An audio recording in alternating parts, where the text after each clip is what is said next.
Поштувани гледачи, имам два повода за денешниот гостин и за денешната расправа, која ја насловив како Фудбалската федерација на Македонија, како ОЗТ или дувло на економски манипулативни, па на моменти и прилично сомнителни криминални трансакции.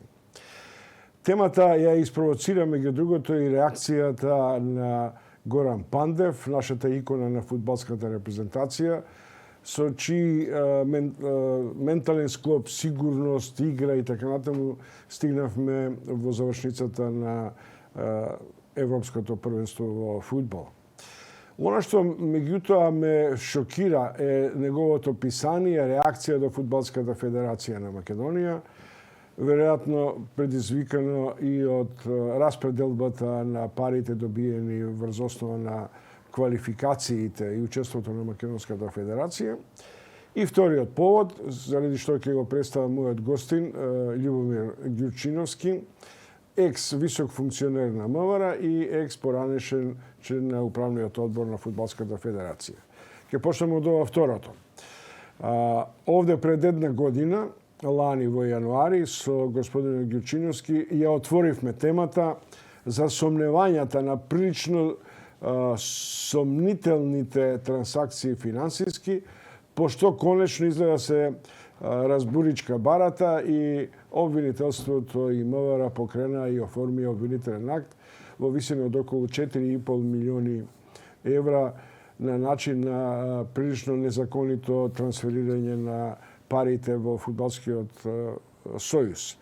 Уште има при тоа и оформен предмет во кој, например, 4 или 5 функционери од Фудбалската федерација заедно со екс-председателот поранешен и така речената прва дама на ФФМ, која успела одлично да извлече како што се сомневаат 1 милион евра од сметката и од контото на Фудбалската федерација на Македонија и да представува една од примадоните на джет-сетот во македонската јавност.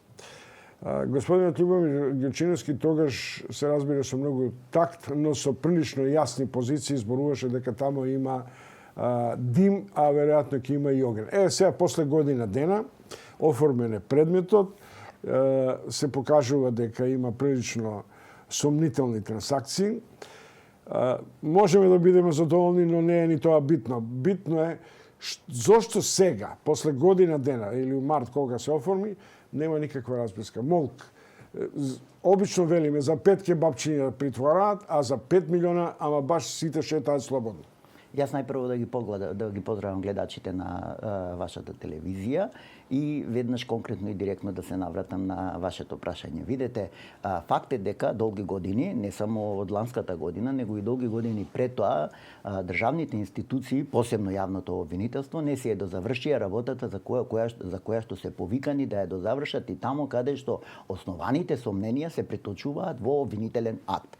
Имено и вие самиот најавивте во најавата дека во март месец оваа година се поднесе обвинителен акт, но не се побараа други мерки со цел да се заштити јавниот интерес во фудбалот. Што сакам да кажам? Сакам да кажам дека обвинителството со оглед на висината на причинетата материјална штета на јавниот интерес, посебно на фудбалот, требаше да побарат со тој обвинителен акт веднаш изрекување на мерка притвор и од судот да побара донесување на времена мерка за да ја задолжит Агенцијата за млади и спорт да го заштити тој јавен интерес во Фудбалската федерација со оглед на фактот дека и ден денес после сите тие наши и на сите други медиуми, настапи, укажувања и така ната и изведените докази и поднесениот обвинителен акт имаме состојба каде што кривичното дело се повторува, значи злоупотребата на службената положба од страна на управниот одбор и на одговорните лица, председателот, подпредседателот, генералниот секретар, и натака продолжуваат и по поднесениот обвинителен акт со последната криминогена распределба на парите добиени од пласманот во... Тука е прилично дегутантно на одреден начин. Сите членови на управниот одбор си поделија по 20.000 евра, иако за волја на вистина излегува со јавен предлог дека значајна сума од неколку милиони или 3 милиона ќе бидат доделени на репрезентативците и раководството на репрезентацијата.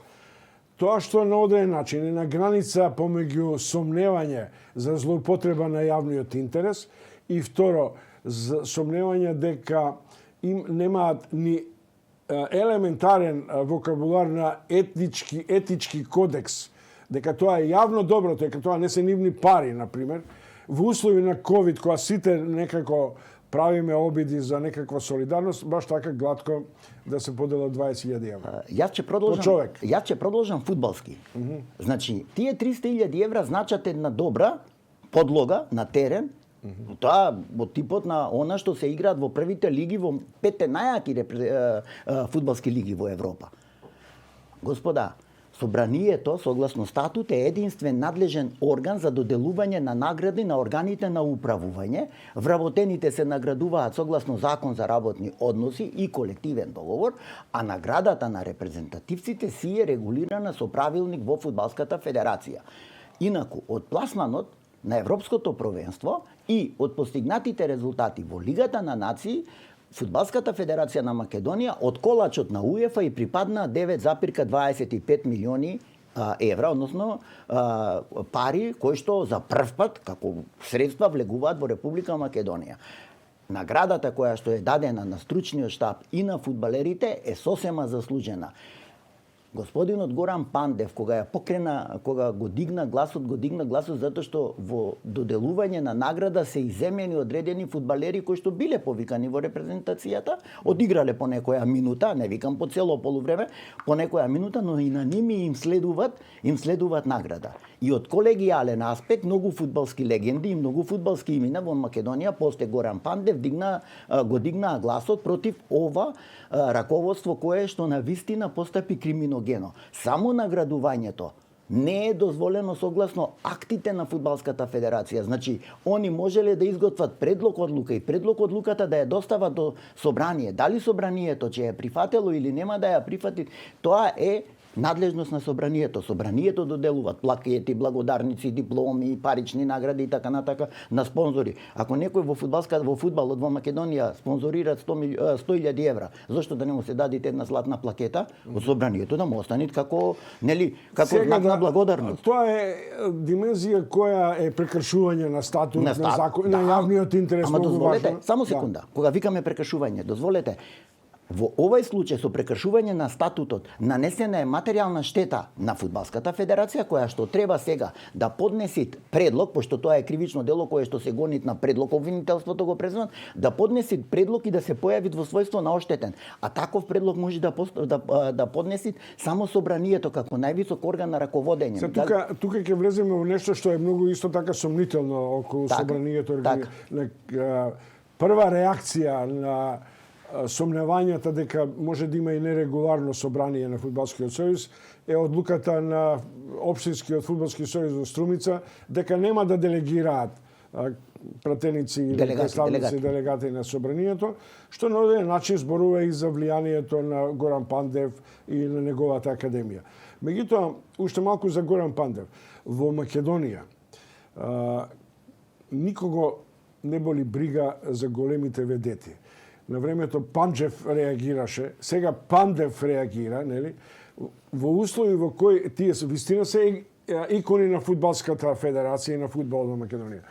Толку ли сме ние брутални и груби во клиентелизмот, дека е важно, например, да се поделат 20.000 евра. Дозволете, знаете зошто тоа нас не се случува да фудбалските легенди од типот на Дарко Панчев, од типот на Илија Најдовски, од типот на Канатларовски, од типот на Горан Пандев и многу други и идниве кои што наидуваат, едноставно не може да дојде до израз во Фудбалската федерација каде што со нестатутарни активности. Јас години наназад укажувам дека сите собранија се нелегални, особено по 2012 кога Илчо Георгиевски насила со фалсификат беше инсталиран на таа позиција. Сега кога спомнате 2012 изгледа дека тој тренд на клиентелизам потекнува од Харалампија која подели 10.000 евра. Точно.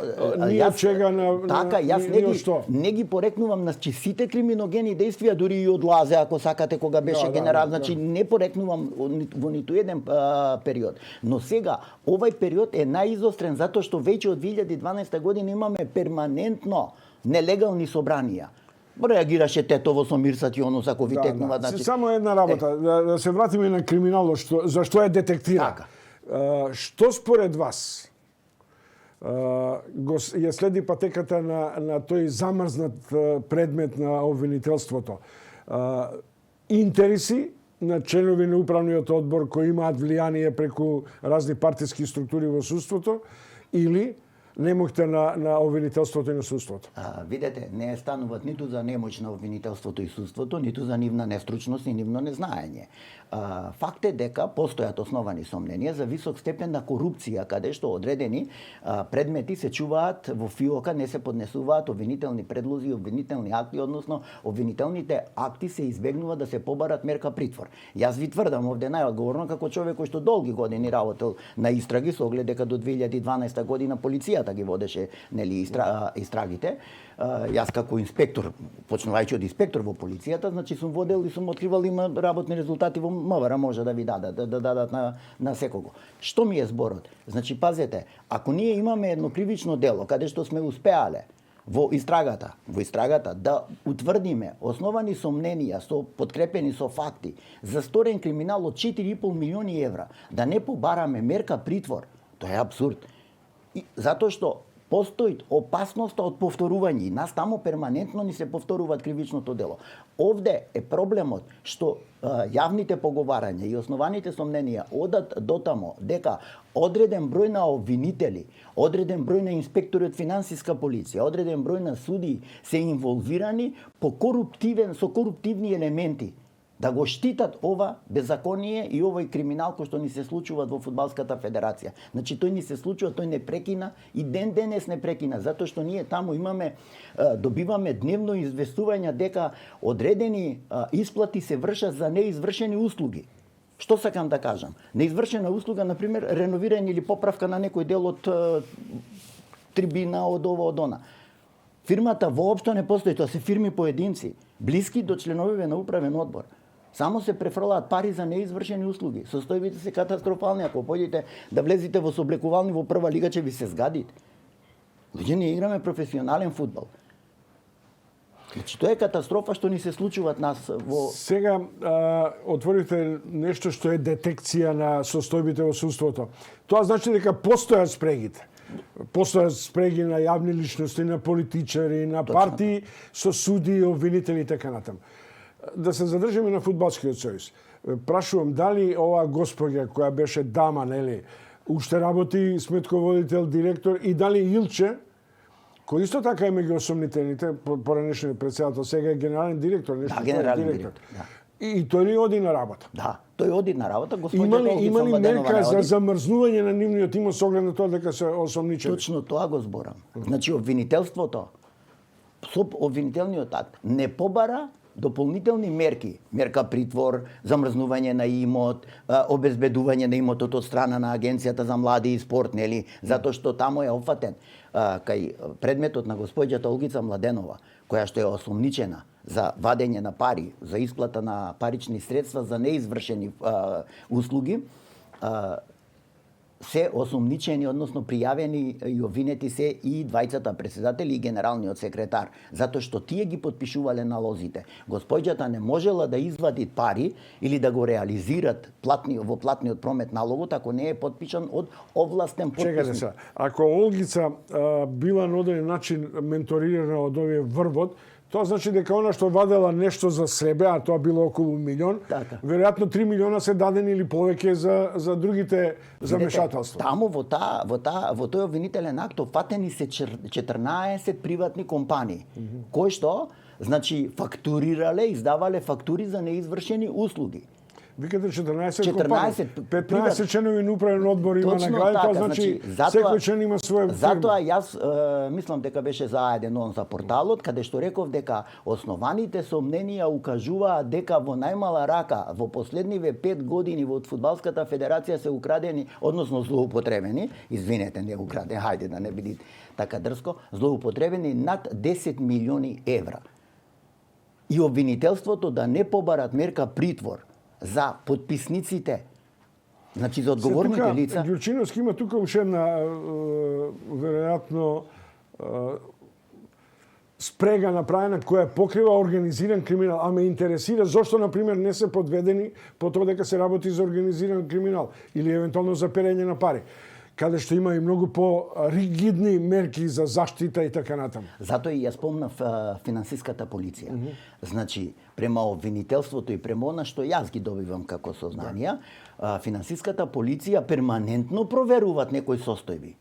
Но тоа перманентно проверување значи одолговлекување на постапката и не излегување со доказите пред обвинителството. Значи тоа е тој клиентелизам, тој договор помеѓу институциите како тие да го штитат криминалот во фудбалот. Затоа што постојат основани, значи кога зборам, постојат основани сомненија дека и дел од овие пари по 20.000 евра што ги зеле членовите на управен одбор се собрани во солидарен фонд за идни коруптивни активности. Па тоа вистина е организиран криминал. Не да е организиран криминал, значи таму јас не случајно затоа реков. Топката е во рацете на обвинителството. Оваа состојба во Фудбалската федерација може да се реши за 24 часа. Она, нели, мерка од повикување до предавање на судијата и изрекување на мерка притвор. Затоа викам 24 часа. Значи, исполнети се сите законски елементи. Значи, без да се мешат политика, без да мешаме било што. Господа, и Платини и Блатер паднаа на корупција. Така е. Значи, не падна они на политика или не беше мешана политика.